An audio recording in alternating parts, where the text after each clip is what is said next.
Assalamualaikum warahmatullahi wabarakatuh. Perkenalkan, nama saya Luzia Yahya, NIM 20026059. Saya berasal dari Prodi Informasi Perpustakaan dan Kearsipan di Universitas Negeri Padang. Baiklah, di video kali ini saya akan menjelaskan tentang sistem temu balik informasi. Baiklah, pertama, apa itu sistem temu balik informasi? Information retrieval atau pengambilan informasi ini adalah sebuah proses untuk menemukan kembali informasi yang dibutuhkan dari sebuah sistem penyimpanan dan penelusuran informasi.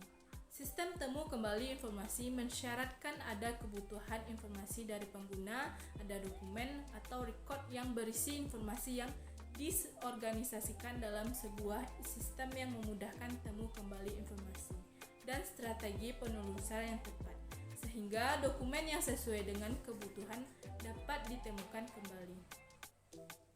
Nah, selanjutnya, konsep dasar dari ERS atau sistem temu balik informasi ini adalah sebuah proses untuk mengidentifikasi kecocokan atau match di antara permintaan atau query dengan representasi dokumen, kemudian mengambil atau retrieve dokumen dari suatu simpanan atau file sebagai jawaban atas permintaan tersebut. Komponen sistem temu balik informasi menurut Hasugian tahun 2007, yang pertama yaitu pengguna adalah orang yang menggunakan atau memanfaatkan STBI dalam rangka kegiatan pengelolaan dan pencarian informasi. Pengguna STBI dibedakan atas dua, yaitu loser and user. Yang kedua yaitu query adalah format bahasa permintaan yang diinput oleh pengguna ke dalam STBI. Yang ketiga, dokumen adalah istilah yang digunakan untuk seluruh bahan pustaka atau informasi atau file yang telah diinput dan disimpan ke dalam database. Nah, yang keempat, indeks adalah daftar istilah atau kata dokumen yang tersimpan dalam database yang berfungsi sebagai representasi sebuah dokumen atau indeks subjek pengarang bebas.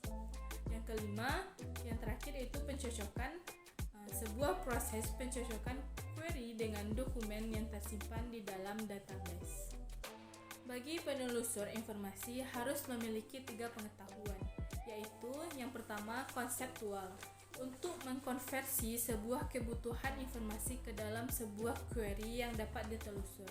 Yang kedua yaitu semantik, untuk membangun atau mengembangkan sebuah query untuk sebuah sistem. Nah, yang ketiga yaitu technical, untuk memasukkan query sebagai bahasa penelusur spesifik. Nah, dalam ukuran efektivitas pencarian informasi ini ditentukan oleh precision dan recall. Precision adalah rasio jumlah dokumen relevan yang ditemukan dengan total jumlah dokumen yang ditemukan oleh search engine. Precision mengidentifikasikan kualitas himpunan jawaban tetapi tidak memandang total jumlah dokumen yang relevan dalam kumpulan dokumen. Untuk lebih jelas tentang precision dan recall ini, berikut video tentang perbedaan precision dan recall. Cekidot! Anyway, dari sini kita bisa menghitung akurasi, precision, recall, dan F1 score-nya.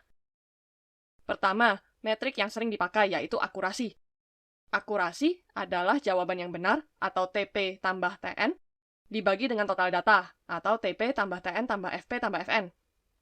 Di contoh ini, akurasinya 0,985 atau 98,5%.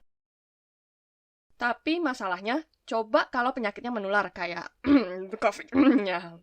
False negatif kan bahaya. Bikin yang harusnya penyakitnya terdeteksi, malah diprediksi tidak punya penyakit. Lalu kategori yang tidak seimbang seperti ini, di mana lebih banyak data yang tidak punya penyakit daripada yang punya, bikin akurasinya tinggi. Jadi, di sini, akurasi tinggi bukan berarti modelnya bagus. Kalau false negatif akibatnya tidak baik banget, kayak penyakit menular, recall bisa jadi salah satu pilihan. Recall adalah TP dibagi dengan TP tambah FN. Jadi dalam contoh ini, recall-nya 5 dibagi 5 tambah 5 sama dengan 0,5 atau 50%. Jadi, kalau makin besar FN-nya, makin besar penyebutnya, jadinya makin kecil deh recall-nya. Lalu kalau yang berakibat tidak baik itu false positive, contohnya spam detector, Karena kalau email penting bukan spam, malah dideteksi spam, kan nggak asik. Akibatnya besar. Nah, ini saatnya pakai precision. Precision adalah TP dibagi dengan TP tambah FP. Jadi dalam contoh ini, precisionnya 5 dibagi 5 tambah 10 sama dengan sepertiga, atau 33,3%. Jadi, kalau makin besar FP-nya, makin besarlah penyebutnya, jadinya makin kecil deh precisionnya. Baiklah, sekian penjelasan dari saya tentang sistem temu balik informasi ini. Apabila ada kesalahan, saya mohon maaf. Oh iya, jangan lupa like dan subscribe ya, karena like dari teman-teman semua sangat berarti bagi saya. Sekian dari saya. Assalamualaikum warahmatullahi wabarakatuh.